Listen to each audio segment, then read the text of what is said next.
What's up, you guys? Welcome back.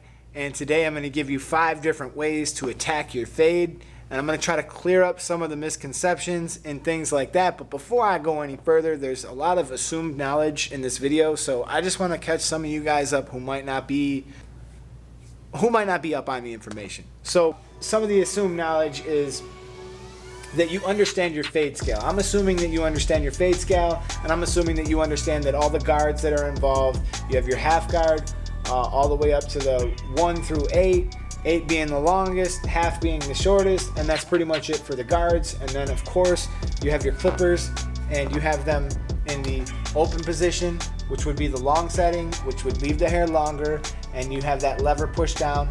And then there is also the closed setting, which means that they are cutting closer, they're going to cut more hair off, and they're going to leave the hair shorter. Now that we've cleared up some of that, just in case you didn't understand that, so again, open, longer, closed, shorter, and basically the fade scale, just to give you a quick run through it, is going to be a electric shaver at the bottom, then you have your trimmer or your 5-0, then you have your closed taper, then you have your open taper, then you have your half closed, half open, 1 closed, 1 open, 1 1/2 closed, 1 1/2 open, 2 closed, 2 open. Quick, just to show you how it works. Now, why is the fade scale important? Because it teaches you how certain things line up with each other, so it helps you to understand that a number 1 closed and a half open are going to work very close in length. Okay, so a half open and a number 1 closed are going to be almost the same length. Why is this important? Because it's going to be useful when you know to blend. But that's not what this video is about, so let's move forward. Now, the other part of the assumed knowledge is that where I want to start this video, the fade attack begins after you have already put in your 5-0 line, or you use your trimmer. After you've put in your trimmer line and you've already run your electric shaver. Of course, just a quick recap on the electric shaver. We want to make sure that as we are working it towards the top, when we get closer to that 5-0 line, we're moving out and away, or we're coming down with it with the grain. The skin is completely bald at the bottom, and it's gradually getting longer, and there's no lines or demarcations from the skin to where you put your trimmer line in. Now this is actually where the video begins.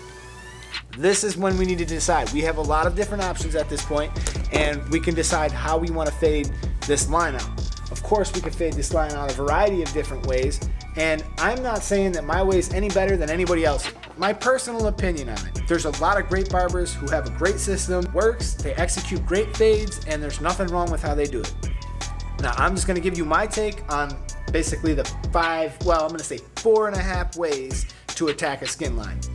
And let's get started with blending up. So at this point, if we wanted to, we could just take the clipper, we could close it, and that's of course the next step in the progression from your trimmer to your closed taper. We could close it, make another guideline, then we can open this, make another guideline, we can open this, and that's going to be blending up. So if I wanted to blend up, basically I could do it. You're going to find that blending up is going to work quite well at the skin level.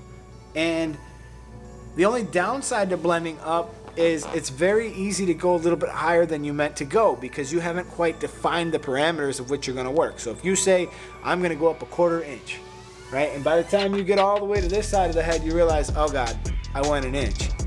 Now, the only thing that could really happen is your fade's going to be either higher on one side of the head, or it might not be perfect on both sides of the head. So that's the only real downside I could see. But however, you can fade up if you're careful and you know what you're doing. Of course you can fade up, and a lot of people do, and they do it well, and there's nothing wrong with that. Me personally, I find that I run into problems, and I think that using the guideline method, which we're going to discuss down the road here, is my personal favorite. So of course, blending up would be just using the fade scale in the order of which it occurs. So you're taking a 1 closed, and the next step is that 1 open, and the next step is that 1 1/2 closed, and that 1 1/2 open. So you're fading up through the progression, and you can come up with a pretty good result. However, now for the cleanup section of the haircut, you're going to notice that a lot of different heads have different shapes, have different shadows, have different curvatures, have different grain patterns, And sometimes fading up is not going to allow you to account for all that right then and there. You're going to have to go back through in a cleanup phase, and you're going to have to take care of that area in a cleanup phase. Now, if you find yourself doing a lot more cleanup than necessary and you feel like your haircuts are taking a lot longer than they should, then maybe we need to talk about the next haircut style. And that would be blending down. A lot of people are very fond of blending down. And, you know, there's nothing wrong with blending down. So you're blending from the top down and you're moving down in those steps. Now, it can be a little less efficient to do that because you're traveling through the same parts of the hair over and over again, and you're not really making much of a difference in that area. Unless you're actually just leaving the bottom lengths real long. In that case, you can still blend down with good speed and good efficiency. Now, the only real negative that I can see with working down, other than that it could be a little less efficient, is the fact that it's very easy to blend out lines when you're working down. It's very easy to blend it out when you're working down, but it's also kind of easy to have the blend a little higher on one side than the other. Because you're not working with guidelines, you're not working in defined perimeters, so you don't really know exactly where you should go, how high up you should go. Like, let's say you make a mistake and you're working on them lower lengths, and all of a sudden, boop, you bring your half up a little bit too high into that one length, and you create yourself a little bit of a line. Well, guess what? You're gonna have to blend up to fix that anyways. So it's just inevitable that you're gonna make mistakes. You should really plan for them, and I find it a little bit easier when I'm working in these parameters, which we're gonna talk about in the next two. The next one I wanna talk to you is about a barber's work is never done.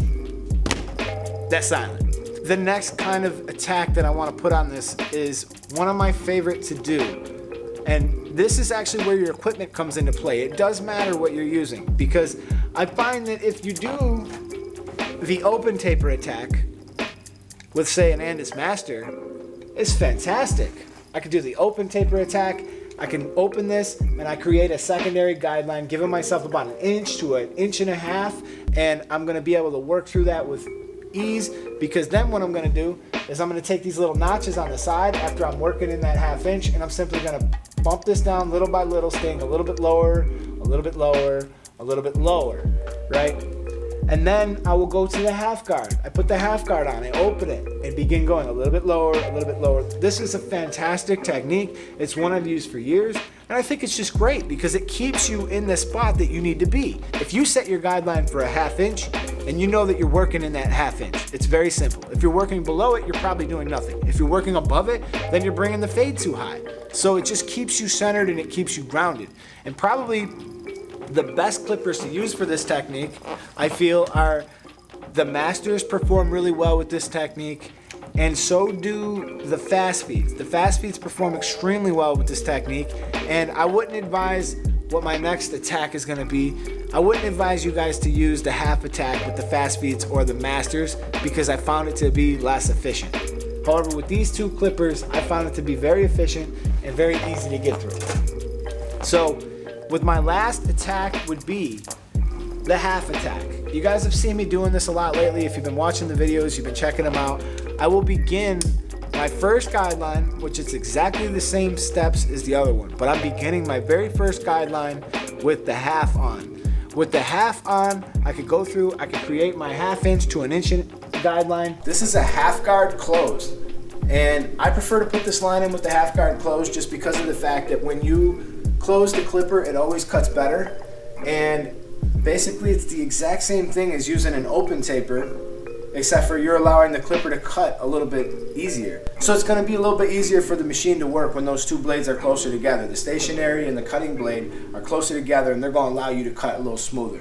Now I'm going through with the open taper, and the follow-up move here, now that the bulk is gone, you're going to find it's really easy to remove this line. So I'm keeping it on an angle. I've zoomed it really close in because some of you guys have asked for me to zoom it in. You wanted to see a little bit more detail work. And basically what you see me doing right now is I'm closing this clipper little by little, and I'm staying a little bit lower, but the key point, the most important thing you see me doing right now is I'm keeping that clipper on an angle, and at times I'm only touching one of the blades down. And you're gonna see this skin line start to just be removed super easy. And it's so easy removing the skin line with the open taper after you've done the half close, because you pretty much laid all the groundwork for you. These blades have a little bit of overlap in between them, and that's why they work so good together. And you won't see me return to the half guard until after I've completed the number 1. So once I've done the number 1, then you'll see me go ahead and return to the half guard. You will be blown away by how quickly that line starts to dissipate, even before you begin closing this and working it the rest of the way down. I was blown away, and I know why this works well is because just about all wall clippers have a lot of power, but they all cut a little bit better, especially the cordless models. They all cut a little bit better when the clipper is in the closed position. And I'm a firm believer that all clippers cut a little bit better when they're in the closed position, but the walls especially will cut well in the closed position. And of course, if you know your fade scale, you will understand that the half guard closed is almost the exact same thing as an open taper. Of course, depending on your wedge blade or your STD blade. The other thing that you really want to make sure that you have taken care of already before you even try to get into any of this, man, you got to go back and maybe just take a look at my setup video where I talk about why is it important to zero gap, should you zero gap, what you should do. So all that is covered in that video, and if you don't understand it, you might want to check it out. I'll link it to this video. Now, as I begin to close this down, and I go underneath that half guard with that half attack, you're going to find that it really gets that line out super quick, super smooth, really efficient. There's not much hair left for the machine to cut, and I think that's why I have so much more success with it like this. But let me tell you something. You can use the wall senior for just about any technique you can imagine. You can begin your guideline with the open taper with the wall seniors. There's nothing wrong with using the open taper and doing it with the wall seniors. A lot of people do it. I did it myself for a lot of years. I am just now finding out that this half guard closed attack is just more efficient for me. So for now, this is my favorite technique, and whenever I have wall in my hand, I use it, and I've had a lot more success with all of my cordless. Of course, you guys have seen me use every cordless that Wall makes. Wall is my favorite company. They make the best quality stuff right now, and they're always innovating. And I just can't wait for the cordless clippers to get a little bit more powerful. So until then, I'm going to stick with my corded version. But I'm telling you guys right now, if you haven't given that a try, if you think that I'm just blowing smoke, go give it a try and leave it in the comments and let me know what you guys think about it. And the last little bit to this video is simply going to be the half. Remember, I told you I was going to tell you 4.5 ways to attack your fade. Well, the halfway to attack your fade is whether or not you should be using clipper over comb versus guards. In theory, we could skip clipper over comb and we could use guards. We could use guards to get most of that done. I prefer to do my clipper over comb from about a 1.5, 2, and then I do my clipper over comb from then. If this is a technique you're struggling with, please go check out my clipper over comb video. I will also link that in the description. I will link that up also in this video, clipper over comb video. I poured my heart out into that video, and I really think it could help you if you're struggling with it. Now, assuming that you do know how to do clipper over comb, anybody is going to tell you this who knows anything about barbering. There is no comparison between using clipper over comb and using guards. And if you're still leaning on guards because you don't feel comfortable doing clipper over comb, so instead, when you get to the 1.5, you put the 2, the 3, the 4, the 5, the 6, the 7, the 8. And you can see how time consuming this is going to be. You're wrist flipping, you're doing all this stuff, and you're hoping that you're going to get this blend out when you could simply learn this technique and you could knock this out in seconds. So it's really a no-brainer for me, and for any of you guys out there who are struggling for you, I would just encourage you guys to go ahead and do that and learn how to do clipper over comb, because if you guys are still struggling with it, the only way you're going to get better is by practicing it and applying it. So give yourself that chance, learn how to do that, practice it, apply it. And that's pretty much all I got for today. So I just want to thank you guys for tuning in. I want to thank you guys for hanging out with me. If you learned something, let me know about it in the comments, and try some of these different techniques and let me know what you think about it in the comments. The great thing about being a barber is if you're busy enough, you can try as many different techniques as you want until you find one that you could call your own. If you're doing something different and you think that it works great, please let me know. That's what this is about. This is a give and take. I want to be, sharing information with you, but I also want to be learning stuff from you guys too. And believe me, I have learned as much as I've taught. So thank you guys again for tuning in. If you haven't hit that subscribe button, please do it, man. It really helps me out. I'm trying to get to 100,000 subs before the Premier Pro show. That's going to be difficult. The Premier Pro show is in Orlando in June, and I'm going to be there, and I'm really hoping to get to 100,000 subs before then. If you guys can help me out, I'll be eternally grateful for you. So until my next video, I'm out of here, man. This is Mr. Eddie Barber, and thank you for watching. Actually, before I go, I lied. I didn't want to leave yet, so I decided to stay. But I just want to tell you guys about this machine. So I really didn't want to talk too much about it at first because I was still experimenting with it, and I didn't want to go out here and tell you it was great when it turns out that it stunk. But check it out. All right, there's like nothing in it right now. It's completely empty. But this machine is very inexpensive, and it's a really nice cordless air gun. This is actually for decorating cakes, but when I seen it, I figured maybe it would work pretty well for using Kiss Express mixed with alcohol, and you know what? I was right. So far I've been using this for about 2 weeks. I have no complaints about it. It has plenty of power. I haven't even really had to charge it because you really don't run these things that long, but I'm pretty impressed with it. So I'm going to keep using it, and one of these days I'm going to do a full-blown review on it, but as of right now, I couldn't even tell you what it is. I can tell you where I got it from the internet, and I'm just trying it out. But like I said, these are very inexpensive, and if you can get a hold of one, you can look on eBay for a cordless air compressor, and I happen to find this one for fairly inexpensive. It was like somewhere under $50. So, but anyways, yeah, I found this to be a pretty good little air gun, but like one thing that I don't like about this so far is, I'll just show you real quick, is the thread that comes on here. It has a male thread on this side. It's not a female thread. So what that means is that other air guns will not work on this unless you find some kind of adapter, which I haven't found yet. And I haven't looked for it yet either because, to be honest, this gun has been pretty decent too. But the bad news is if this breaks, I'm going to be up the creek to have to buy one that's like this, and I'm not going to be able to use the several other air guns that I already have. So that's pretty much all I really got to say about it. Like I said, I'm going to do a much more thorough video on this. I'll show you guys myself using it and everything like that. I'll show you how I mix it and all the stuff I've done with it so far. And we'll do that in a future video. So this time, like, for real, I'm out. I'll see you guys. And now, a word from our sponsors. We don't have any sponsors, okay? This is just me trying to make a difference. I make all the videos, I edit them, I shoot them, I film them, I got all the cameras, the equipment, computers, and it's all very expensive to make these YouTube videos.